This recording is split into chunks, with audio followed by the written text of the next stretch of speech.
Welcome to AGS Broca and Vanik Friends, your one-stop solution for all competitive exams English.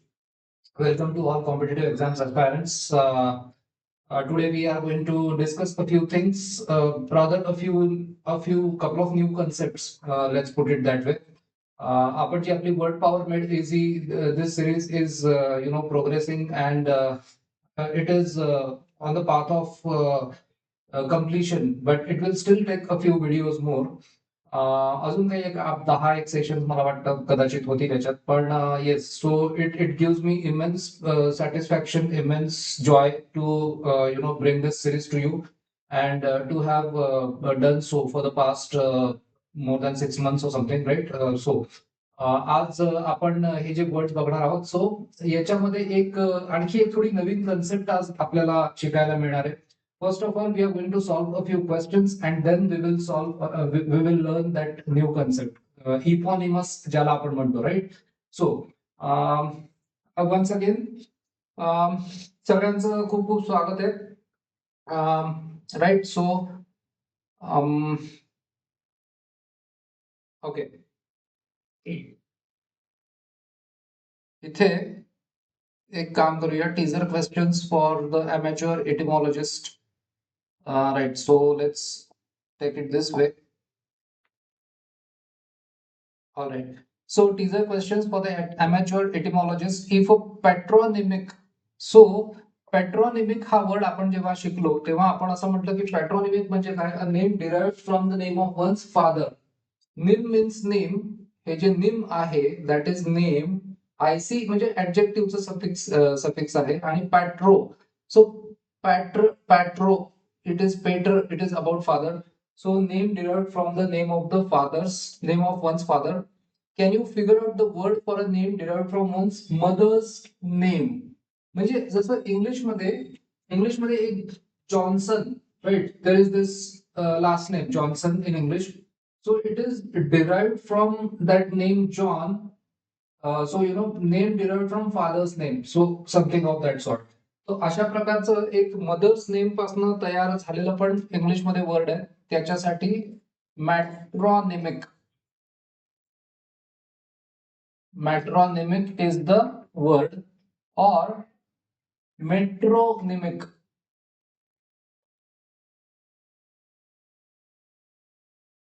So matronymic or metronymic is a word for a name derived from one's mother's. Let's move to the next part. Number 2, incendo, incensus. आपण जे 3 words बघितले होते है ना, we discussed 3 words. One is pyromaniac, second is incendiarism, or so pyromania, incendiarism, and tisra arson. Connected to that, now the book asks us to form words using the logic that we have learned. है ना, route word learning मध्ये आपण जे logically आपण जे शिकलो ते इन्सेंडो और इन्सेन्सस चा मीनिंग आहे to set on fire is the origin of the adjective incendiary. So incendiary आपण जे म्हणतो हे जे ऍडजेक्टिव्ह आहे, म्हणजे समजा आपण जर का कोणी जर का असं एक फ्रेज वापरली की the police have been informed of an incendiary plan. So एखाद्याने जर का इन्सेंडियरी प्लॅन बनवला म्हणजे एखाद्याने प्लॅन केला की कोणाच्या तरी प्रॉपर्टीचं डिस्ट्रक्शन करायचं, त्याला आग लावायची, सूड घेण्याच्या हेतूने, तर त्या दृष्टीने आपण म्हणतो इन्सेंडियरी प्लॅन. सो हे ऍडजेक्टिव्ह आहे. The noun incense. आता अगरबत्ती, उदबत्तीला इन्सेन्स स्टिक म्हणतात है ना. And the verb to incense, हा होतो verb. What is an incendiary statement or speech? Incendiary statement or speech म्हणजे काय? तर असं statement or speech which makes people furious. So incendiary statement or speech म्हणजे असं स्पीच, a speech which इथे मी लिहितो, a speech which creates anger in people, which makes people angry.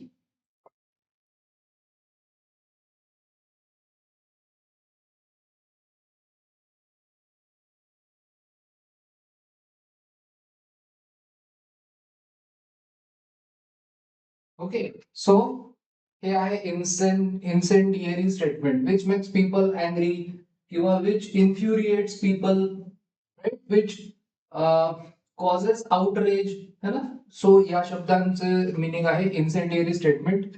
B, why do people use incense and why is it called incense?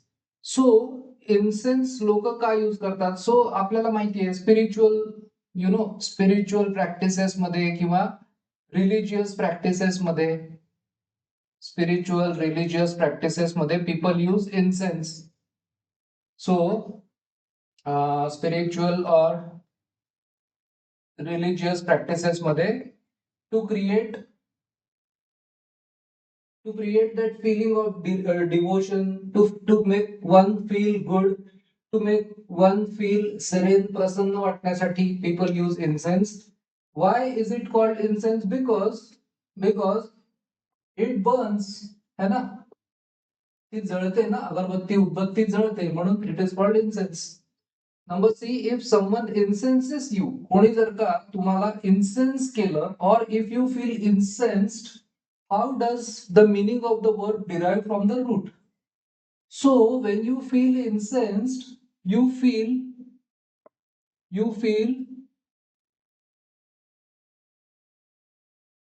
extremely angry.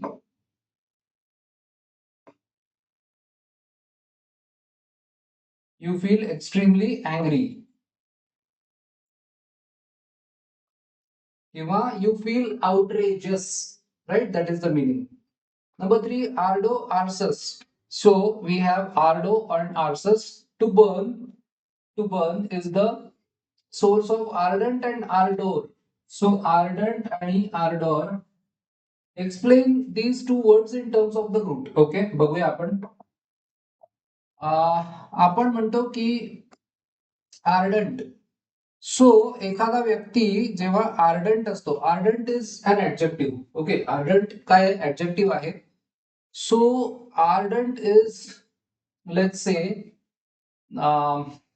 Extremely enthusiastic. एखादा मनुष्य extremely enthusiastic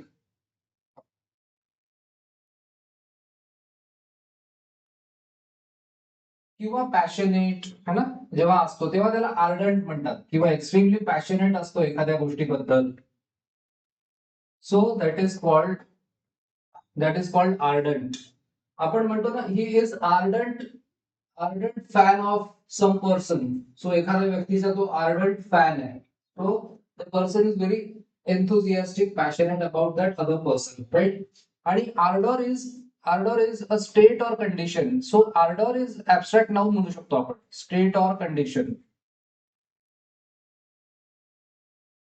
State or condition where one shows extreme passion, extreme enthusiasm for something, है ना? What is used to make sound greater? Use the roots for great and sound. So साऊंडला great म्हणजे साऊंडला वाढवायचं असेल तर आपण मेगाफोन वापरतो, है ना? मेगाफोन. किंवा आपण ऍम्प्लिफायर म्हणू शकतो, ऍम्प्लिफायरही वापरतो ना आपण. सो ऍम्प्लिफायर किंवा megaphone. Then number five, a metropolis. As थोड़ा सा there is some disturbance. There is you may feel that it is noisy at the background. So please bear with it. A metropolis by etymology is the mother city. Greek meter or meter, that is mother, plus polis, city, state. So construct a word for a great city. Think of megalomania. So megalomania, delusion of greatness. So construct a word for a great city, mega city, है ना?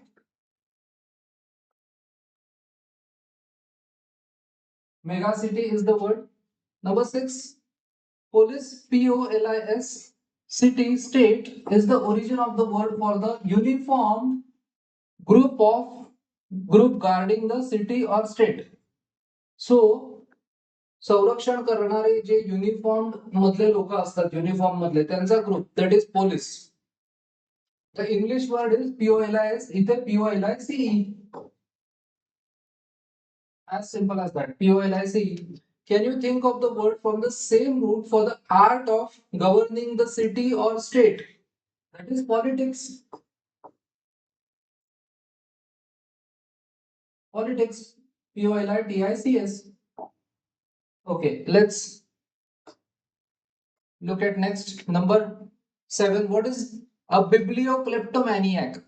So kleptomaniac म्हणजे compulsion to steal, ज्याला compulsion असतं चोरी करण्याचं छोट्या छोट्या गोष्टी. आता बिब्लिओ क्लेप्टोमॅनियक म्हणजे ज्याला पुस्तकं चोरण्याचं ऑब्सेशन असतं.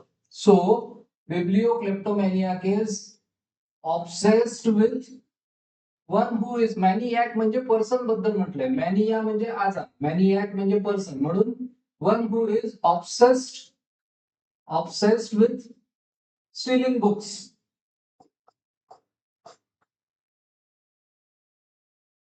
One who is obsessed with stealing books.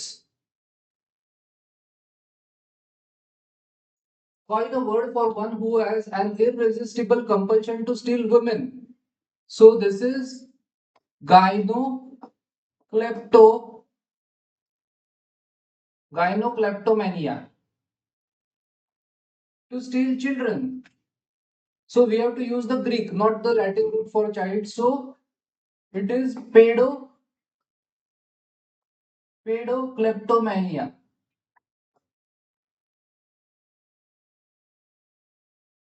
Then we have to steal males. माणसं चोरी करणं, androcleptomania.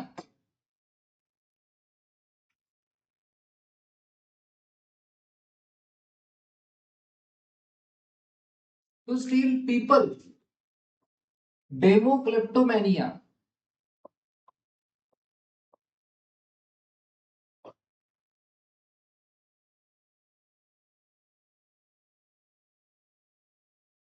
That is, demos means people. So demokleptomania.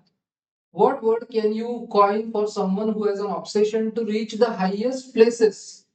So obsession to reach the highest places, acromania.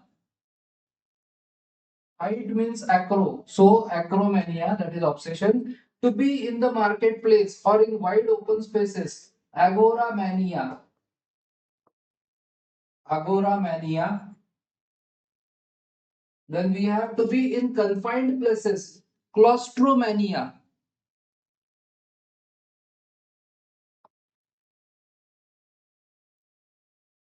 Claustromania.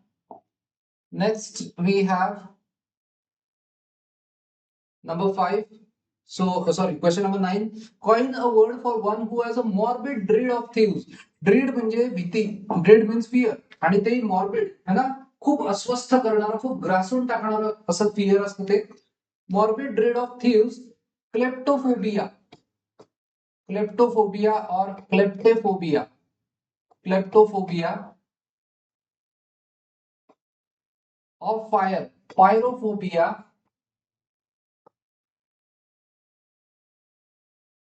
Of women, gynophobia or gynephobia. Gynephobia or gynophobia.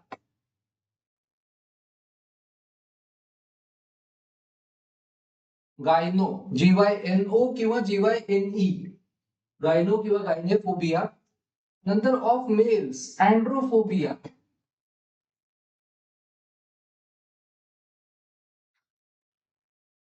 Androphobia. Of people, demophobia.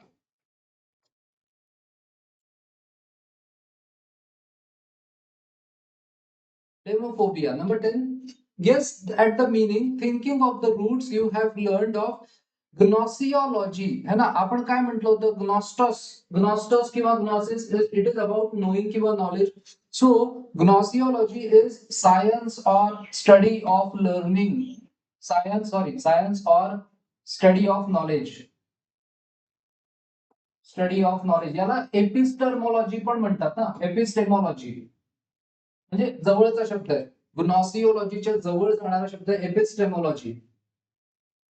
Number 11. वुल्फगँग अमॅड्युअस Theophilus. काय नाव आहे त्यांचं बघा. वुल्फगँग अमॅड्युअस Theophilus बॉटिलर Mozart, ज्यांनी खूप symphonies लिहिल्या है ना, खूप सिम्फनीज क्रिएट केल्या, कंपोज केल्या. Was a famous 18th century Austrian composer. You can recognize the roots in Theophilus. Theo म्हणजे काय? Theo means religion or God. Phil म्हणजे love. So love God. That is Theophilus. Okay. Now, how are his other two middle names similar to Theophilus? So हे जे Amadeus आहे, so Ama means love and Deus. So Amadeus is love God. Amadeus म्हणजे love God. आणि दुसरा जो word आहे ना, गोटीलेब.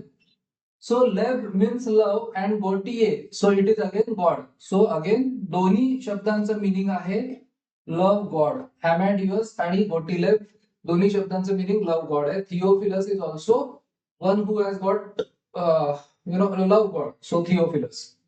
Then we have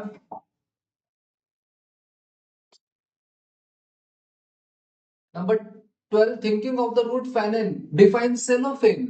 Cellophane. Phanon means to show. है ना, डायफेनस मटेरियल आपण बघितलं तर खूप थिन असतं, खूप असं पातळ असं मटेरियल असतं, त्यातनं पलीकडचं दिसतं ट्रान्सपरंट. सो सेलोफेन काय असतं? सो ट्रान्सपरंट सेल्युलोज असं आपण त्याला म्हणू शकतो. Transparent cellulose.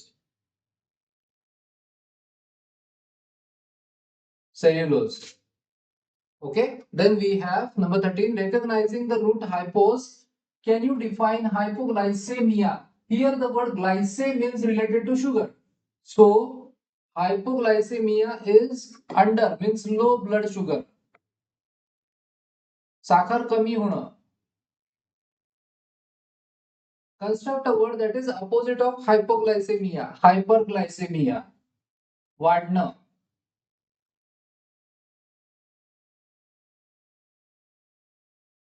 Number 14, pan means all किंवा everywhere. All किंवा everywhere असं pan या रूटचं मिनिंग आहे.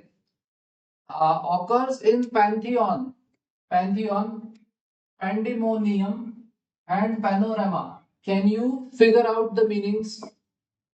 So pantheon is a temple of all gods. Temple of all gods, सगळे gods. Pan means all and theos means God. So temple where there are all gods. Pandemonium is wild confusion, खूप गोंधळ, खूप disorder. Wild confusion किंवा you may say chaos किंवा you may say disorder.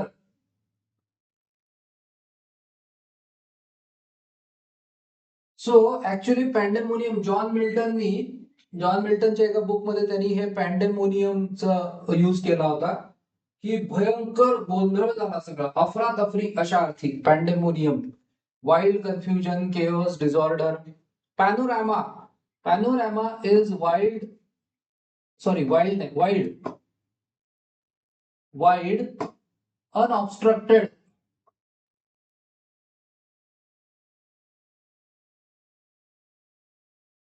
View. Pan means all. म्हणजे आपण जर का इकडे एक चेअर असेल, इकडे एक विंडो असेल, इकडे एक विंडो आहे आणि त्या विंडो मधनं आपल्याला बाहेरचं आपल्याला पूर्ण असं वाईड असं आपल्याला दृश्य दिसतं. So that is called panorama. Wide unobstructed view. So तुम्हाला जर का एखाद्या विषयामध्ये तुम्हाला एक्सपर्ट व्हायचं असेल तर you have to consider panoramic view. तुम्हाला वाईड व्ह्यू पाहिजे त्या विषयाचा, right? So panoramic view, panorama. Pan means all आणि orama, so that is about view. Next we have 15, recognizing the roots monarchy. Define the word. Just wait.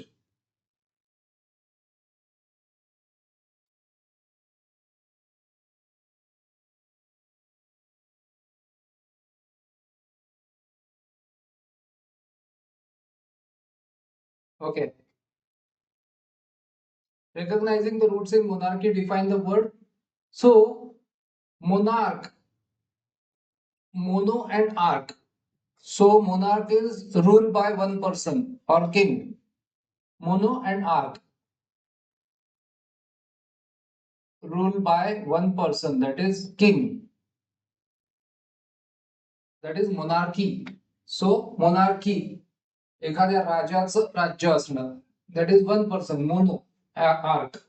Now magazines that will help you. So आता आपल्याला काही समजून घ्यायचंय. आता आपल्या हे जे एक एक्सप्लेनेशन किंवा एल्युसिडेट केलेलं आहे काही एक दोन गोष्टी. So magazines that will help you.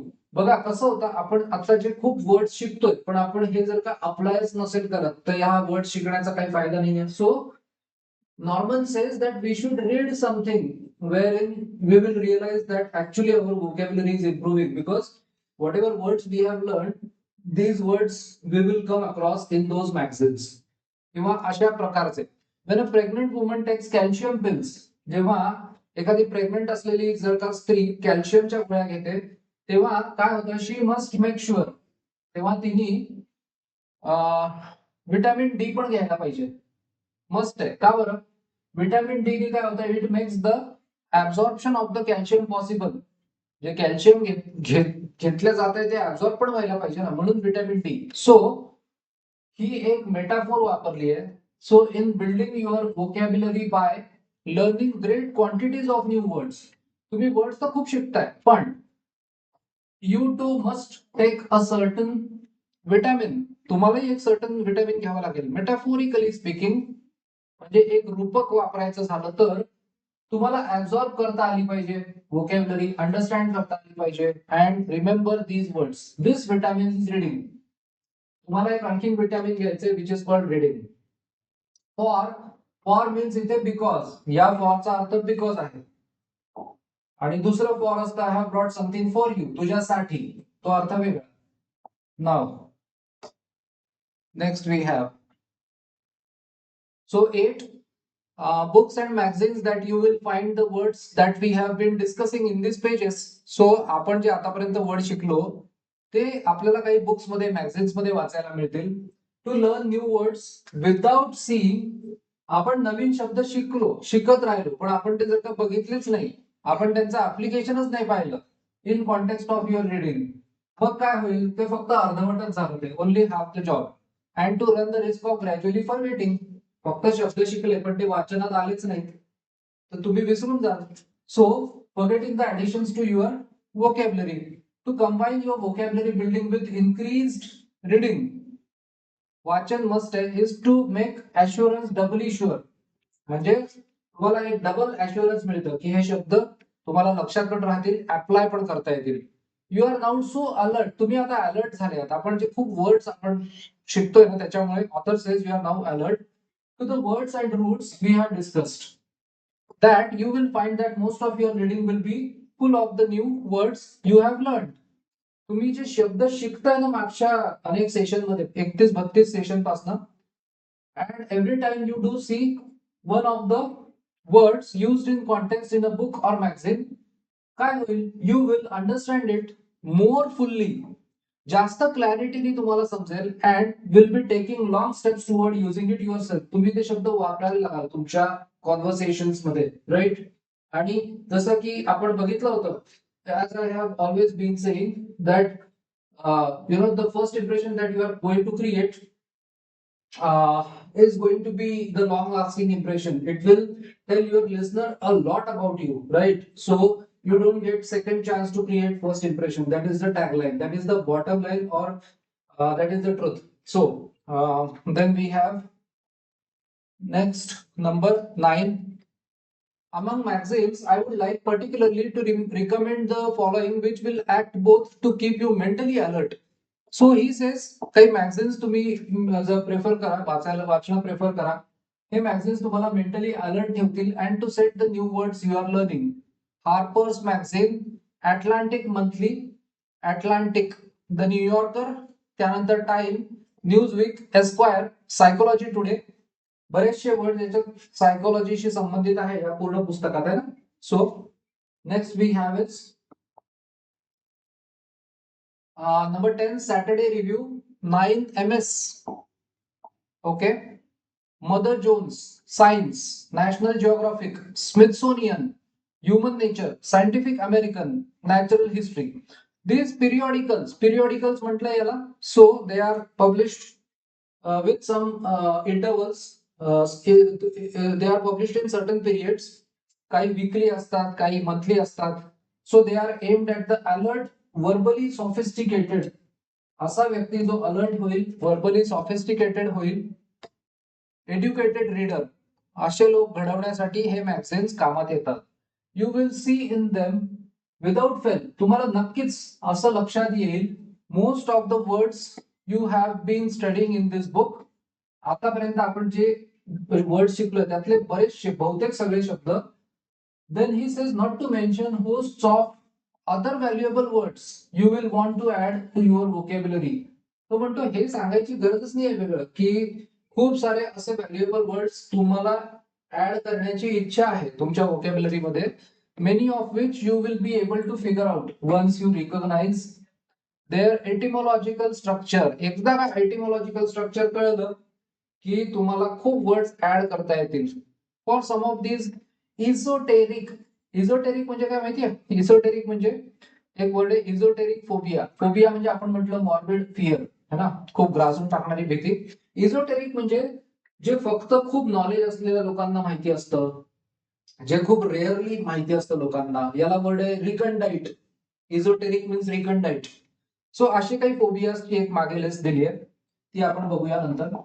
Now let's take a look at brief intermission 7. आता परत एक ब्रीफ इंटरमिशन आहे. आता आपल्याला एक इथे एक कन्सेप्ट आता आपण पाहणार आहोत इंग्लिश लँग्वेज मध्ये, इंग्लिश लँग्वेज मध्ये इपॉनिमस वर्ड्स असतात. आता हे इपॉनिमस वर्ड इंग्लिश मध्ये 1000+ आहेत जवळपास. What are eponymous words? Eponymous words म्हणजे असे वर्ड्स की ते कुठल्या तरी लोकांवरून तयार झालेत, लोकांच्या नावानी, किंवा एखादं पुस्तकातलं एखादं कॅरेक्टर त्याच्या नावानी, किंवा प्लेसेस किंवा टाउन्स ठिकाणांच्या नावानी तयार झालेले असे वर्ड्स. सो त्यांना म्हणतात इपॉनिमस वर्ड्स. ओके. नाव आता people who made our language. So some interesting derivations. People who made our language म्हणजे ज्यांनी ही भाषा बनवण्यात, शब्द तयार होण्यात मदत केली. पहिला आहे ब्लूमर्स. ही जे ब्लूमर्स असतात ना, हे ब्लूमर्स काय असतात तर बॅगी पॅन्ट्स असतात, या बॅगी ट्राउझर्स सारख्या असतात, ह्या फॅशन मध्ये होत्या काही वर्षांपूर्वी. सो या ज्या ब्लूमर्स आहेत, Mrs Elizabeth Smith Miller invented them in 1849 मध्ये ही फॅशन होती ब्लूमर्सची. And showed a working model to a famous women's rights advocate. एक अशी एक ऍडव्होकेट होती की जी वुमेन्स राईट्स, स्त्रियांच्या हक्कांसाठी काम करायची. तिचं नाव होतं अमेलिया जे bloomer. she was Amelia J. Bloomer. So Amelia was fascinated by the idea of garments. So असे हे गारमेंट्स होते की दॅट वर बोथ मॉडेस्ट, म्हणजे ते सभ्य पण होते. They then reached right down to the ankles, अक्षरशः पूर्ण अँकल पर्यंत ते पोहोचायचे. अँड कन्व्हिनियंट पण होते. And promptly sponsored them. So अमेलियानी स्पॉन्सर पण केलं त्या ब्लूमर प्रोडक्टसाठी. So bloomers were baggy trousers, एक प्रकारचे ते ट्राउझर्स सारखं होतं किंवा वेअर होतं, attire. Then we have next second is boycott. आता आपण ब्लूमर बघितला, शब्द कसा आला, बॉयकॉट शब्द कसा आला. सो बॉयकॉट शब्द बघा, खूप इंटरेस्टिंग आहे बॉयकॉटची स्टोरी. चार्ल्स सी बॉयकॉट एक इंग्लिश लँड एजंट होता, है ना, एक जमीनदार असा एक होता. हुज डिफिकल्ट ड्युटी, त्याचं काम कठीण होतं. It was to collect high rent, है ना, भाडं वसूल करायचं आयरिश शेतकऱ्यांकडनं. इन प्रोटेस्ट, मग त्यांनी काय केलं, त्याच्यावरती प्रोटेस्ट करायचं, त्याचा प्रतिकार करायचा म्हणून, प्रत्युत्तर द्यायचं म्हणून फार्मर्सनी काय केलं, ऑस्ट्रासाइज्ड हिम, त्याला बाहेरच काढून टाकलं, त्याला कम्युनिटीतनच बाहेर काढून टाकला. ऑस्ट्रासाइज, त्याला वाळीत टाकला. Not even allowing him to make purchases in town or hire workers to harvest his crops. त्याचं जे पीक होतं ना, ते हार्वेस्टिंग करण्यासाठी त्याला कामगारही मिळू दिले नाहीत, इतकं त्याला वाईट टाकलं. आणि त्याला खरेदी करायला अलाउ करायचं नाही. सो तिथून बॉयकॉट करणं हा शब्द आला. एखाद्या व्यक्तीला बॉयकॉट केलं जातं, एखाद्या गोष्टीला बॉयकॉट केलं जातं. सो इपॉनिमस वर्ड आहे बॉयकॉट. मार्सेल, मार्सेल काय असतो? सो मार्सेल एक इंजिनियस म्हणजे एक क्लेवर असा पॅरिसियन हेअर ड्रेसर, पॅरिस मधला एक हेअर ड्रेसर होता. हे पॅरिसियन आहे हा, हे पर्शियन नाहीये, right? So look at the spelling, PARISIAN, Parisian. It is not Persian, PERSIAN नाहीये. पर्शियन इज वेगळं आहे, ते Persia. So that is different. So hair dresser who felt he could improve on the button curls popular in 1875. म्हणजे जे hairstyle होती ना त्याच्यामध्ये असे ते कर्ल्स असायचे. म्हणजे आता सपोज असा तो पर्सन आहे, तर असे ते कर्ल्सची ती हेअरस्टाईल या माणसाने आणली ती. तर त्याचं नाव होतं मार्सेल, त्याला मार्सेल म्हटलं जायचं. सो त्यांनी ते केलं आणि ही मेड अ फॉर्च्यून, खूप पैसा आणि प्रसिद्धी मिळवली. नेक्स्ट वर्ड आहे सिलोवेट. आता हा सिलोवेट सुद्धा खूप कॉमनली युज वर्ड आहे. म्हणजे those who know this language use this word silhouette. Silhouette म्हणजे काय, तर एखादी इमेज. म्हणजे जसं की आता तुम्ही जसं म्हणाल एखादी व्यक्तीची आउटलाईन. फॉर एक्झाम्पल आता हा लाईट समजा बंद केला आणि फक्त इथे अशी एक माझी समजा आउटलाईन दिसली, एक फक्त इमेज दिसली, that is called silhouette. Okay. So त्याला प्रोफाईल पण म्हणतात. साइड फेसनी घेतलेला असा जो फोटो असतो that is also called profile. So सिलोवेटचं काय होतं, finance minister of France just before the revolution, French revolution झालं होतं त्याच्या आधी, एटीएन डे, त्याचं नाव काय होतं, एटीएन डे सिलोवेट. सो त्यांनी काय केलं, Etienne de Silhouette advocated the simple life. So त्यांनी बरंच सपोर्ट केलं सिम्पल लाईफ जगण्यासाठी, advocacy of simple life, so that excess money could go into the treasury.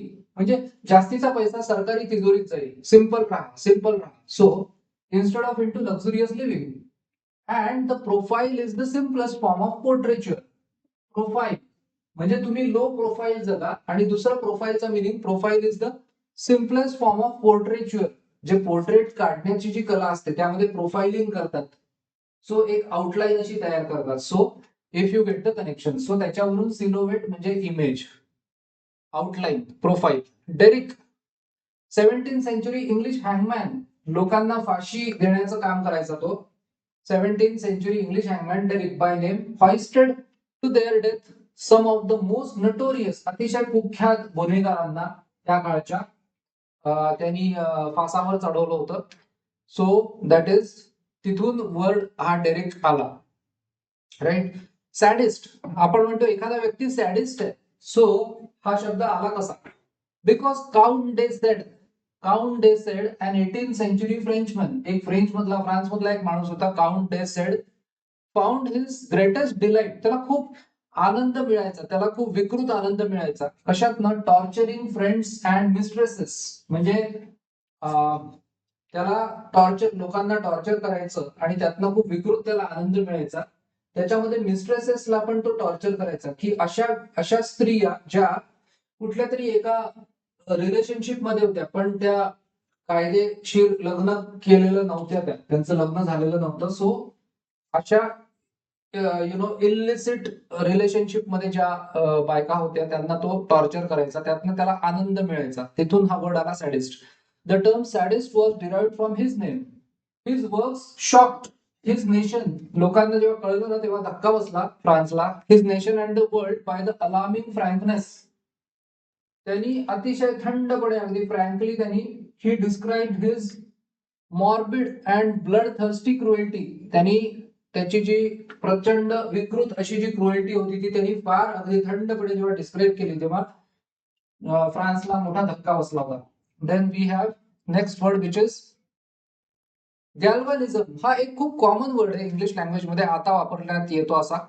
गॅल्व्हॅनिझम काय आहे? So Luigi Galvani, the Italian physiologist, शरीर रचनाशास्त्र, found by accident. त्याला असं योगायोगानेच एक गोष्ट आढळली, दॅट अन इलेक्ट्रिकली चार्ज स्कॅल्पेल, जो एक चाकू असतो, सुरी असते, त्याच्याने कुड सेट अ फ्रॉग्स कॉर्प्स, म्हणजे बेडकाचा जो मृतदेह आहे, बेडकाची जी डेड बॉडी आहे, इनटू मस्क्युलर कॉन्व्हर्जन्स, त्याच्यामध्ये आकुंचन प्रसरण होऊ शकतं बेडकाच्या त्या कॉर्प्स मध्ये, है ना. So dead for a frog मध्ये हे होऊ शकतं.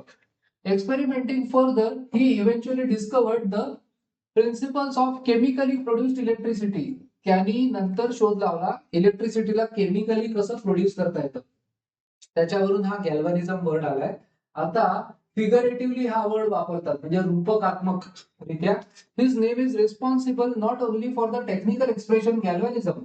सो केमिस्ट्रीमध्ये जी टर्म आहे गॅल्व्हॅनिझम ती पण याच्यावरूनच आलेली आहे, पण आता हे फिगरेटिव्हली पण वर्ड वापरतात.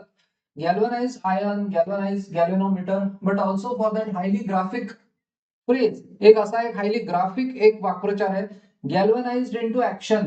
म्हणजे एखाद्याला तुम्ही गॅल्व्हनाइज जेव्हा करता तेव्हा तुम्ही त्याला प्रवृत्त करता, त्याला तुम्ही त्याला स्टिम्युलस देता.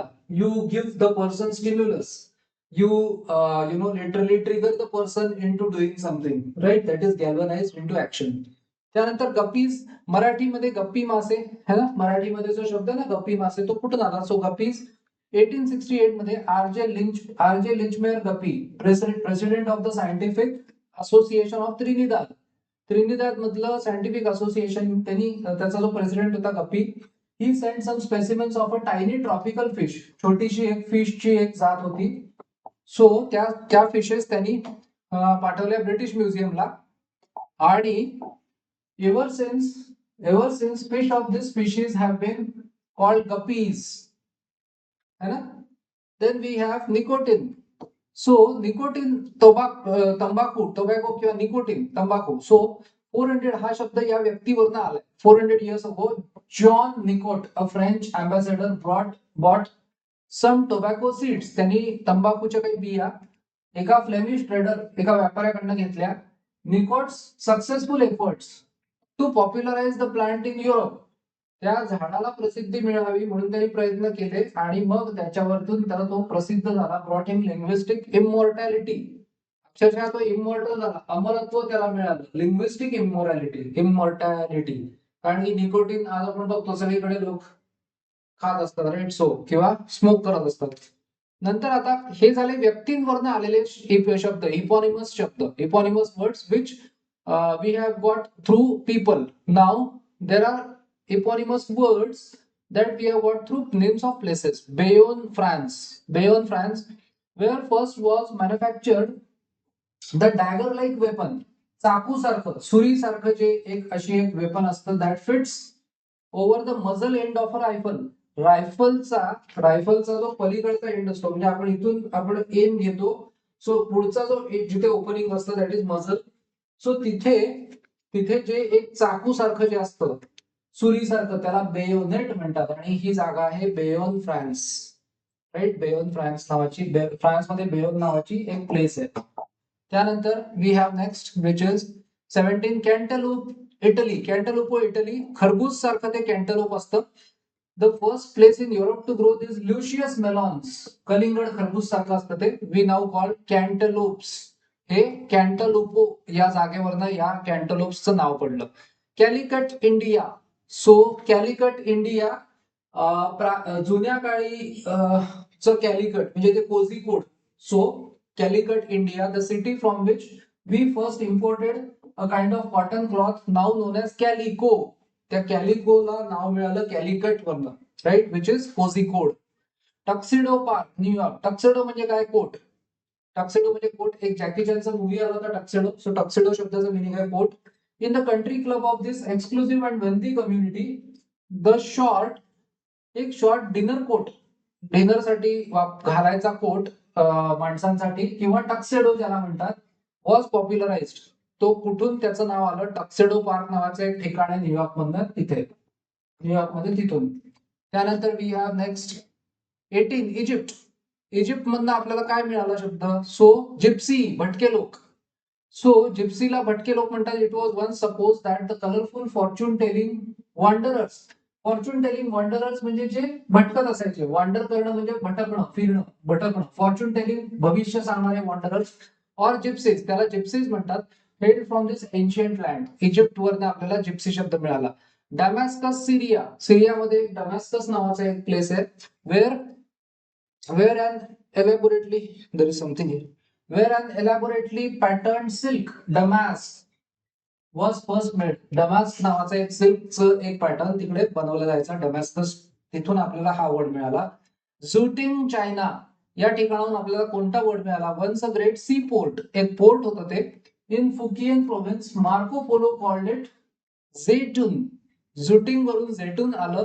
And in time a silk fabric made there was called satin. आज आपण जे सॅटिन म्हणतो ना, सॅटिन है ना, कापडाचं ते मटेरियल, दॅट इज या ठिकाणापासून त्या शब्दाचा उगम झालेला आहे. फ्रँकफर्ट जर्मनी, जर्मनीमध्ये जी फ्रँकफर्ट नावाची एक सिटी आहे, वेअर द बर्गर्स, बर्गर्स म्हणजे काय तर बर्ग नावाचं एक जागा होती, तिथले हाय सोसायटीतले लोक they once greatly enjoyed their smoke beef. ते लोक बीफ खायचे आणि pork sausage. So which we now ask for and delicatessen stores, म्हणजे जे स्पेशल्टी फूड जे हॉटेल्स ऑफर करतात त्यांना डेली म्हणतात इंग्लिशमध्ये. Deli, it is called deli. So आता ते बीफ म्हणजे बफेलोचं मांस आणि पोर्क सॉसेज, पोर्क म्हणजे डुकराचं मांस, ते खाणारे लोक ते डेली, इंग्लिशमध्ये DELI असा शब्द आहे, डेलिकेटेसनला, म्हणजे अशी जागा जिथे काहीतरी स्पेशल फूड मिळतं. Delicatessen stores and let's see super market by the name of frankfurters, है ना. फ्रँकी कुठून आलं ते, है ना, फ्रँकीज, फ्रँक्स किंवा हॉटडॉग्स, हे त्या फ्रँकफर्ट जर्मनीवरनं त्या ठिकाणाहून हा शब्द आला. नंतर नंबर 12. सो आता आपण आज बघितलं which are the eponymous words derived from the names of men or people, and which are the eponymous words derived from names of places, right? Now next is how to flatter your friends. तुमच्या मित्रांना तुम्ही कसं काय त्यांची तारीफ करणं, त्यांना खुश करणं, याच्यासाठी कुठले कुठले वर्ड्स आहेत? Descriptive. What adjective aptly describe people. असे कुठले ऍडजेक्टिव्ह आहेत जे कोणत्या प्रकारच्या लोकांना डिस्क्राईब करतात? तर असे लोक जे फ्रेंडली असतात आणि easy to get along with, है ना, मैत्रीपूर्ण असतात, त्यांच्याशी कोणाचंही सहज पटतं आणि कोणीही त्यांच्याशी मिक्स होऊन जातात. टायरलेस, असे लोक जे थकत नाहीत. सिम्पल, फ्रँक आणि अबाव बोर्ड, जे ऑनेस्ट असतात, सिम्पल असतात, फ्रँक असतात. कीन माइंडेड, ज्यांना उत्सुकता असते जाणून घ्यायची. जेनरस, नोबल अँड फॉरगिव्हिंग, माफ करणारे असतात, चांगले त्यांच्यामध्ये हाय क्वालिटीज असतात, ते लोक उदार असतात. या सगळ्या ऍडजेक्टिव्ह साठी शब्द काय? पुढे बघू. Next is okay, next we have 20. Able to do many things skilfully, अनेक गोष्टी अगदी खूप कौशल्याने करू शकतात, अशासाठी ऍडजेक्टिव्ह कोणतं आहे? त्यानंतर अनफ्लिंचिंग, न घाबरणारे, दुःख किंवा काही संकट आलं तरी त्यात घाबरून न घाबरणारे, त्याला न घाबरणारे, अशा लोकांसाठी काय ऍडजेक्टिव्ह आहे? ब्रेव किंवा फिअरलेस लोकांसाठी काय ऍडजेक्टिव्ह आहे? चार्मिंग आणि विटी. विटी म्हणजे ज्यांच्यामध्ये चांगली विनोद बुद्धी असते, जे लोक हजरजबाबी असतात, अशा लोकांसाठी काय ऍडजेक्टिव्ह आहे? त्यानंतर स्मूथ, पॉलिश्ड आणि कल्चर्ड, अशा लोकांसाठी ऍडजेक्टिव्ह कुठलं आहे? So session 32. So we have finished 31 sessions, right. Session 32, words are the symbols of emotions, है ना. Emotions as well as ideas. Words आपल्याला काय सांगतात? कोणती तरी इमोशन सांगतात आणि आयडियाज पण सांगतात. You can show your feeling by the tone you use. तुम्ही ज्या टोन मध्ये यूज करणार त्याप्रमाणे त्याचा अर्थ घेतला जाईल. So you are silly, you are सिलीचे अनेक अर्थ निघतील, तुम्ही कोणत्या टोन मध्ये बोलताय त्याच्याप्रमाणे. So you are silly can be an insult. एखाद्याने जर का म्हणलं यू आर सिली असं म्हटलं तर तो इन्सल्ट झाला. अॅक्युजेशन, आरोप, you are silly, I know that. So accusation, आरोप करणं. किंवा एंडियरमेंट, कोणाला तरी प्रेमाने सुद्धा कोणी म्हणू शकतं you are silly, depending on how you say it or by the words you choose. You can label a quality either childish or childlike. दोन शब्दांमध्ये फरक आहे. चाइल्डिश आणि चाइल्ड लाईक या दोन शब्दांमध्ये फरक आहे. चाइल्डिश म्हणजे ज्याच्यामध्ये मॅच्युरिटी नाही आहे, लहान मुलासारखा वागतो तो, आणि चाइल्ड लाईक म्हणजे जो इनोसंट आहे. चाइल्ड लाईकला पॉझिटिव्ह मिनिंग आहे, चाइल्डिशला निगेटिव्ह मिनिंग आहे. Depending on whether you admire it. एखाद्याची स्तुती करायची, एखाद्याची प्रशंसा करायची तर तुम्ही चाइल्ड लाईक म्हणा. और कंडेम इट, तुम्ही ऍडमायर कराल किंवा condemn it, it's the same quality. Quality तीच आहे, मुलासारखं, no matter what you call it. So here we have ended today's session. In the next session, we will continue with session number 32. We will again see various ideas, concepts, emotions that words convey. So, let's join soon. Keep writing, keep studying, keep taking notes, and keep, continue in the process of becoming good speakers, right? So, Till then, take care. Goodbye. Thank you.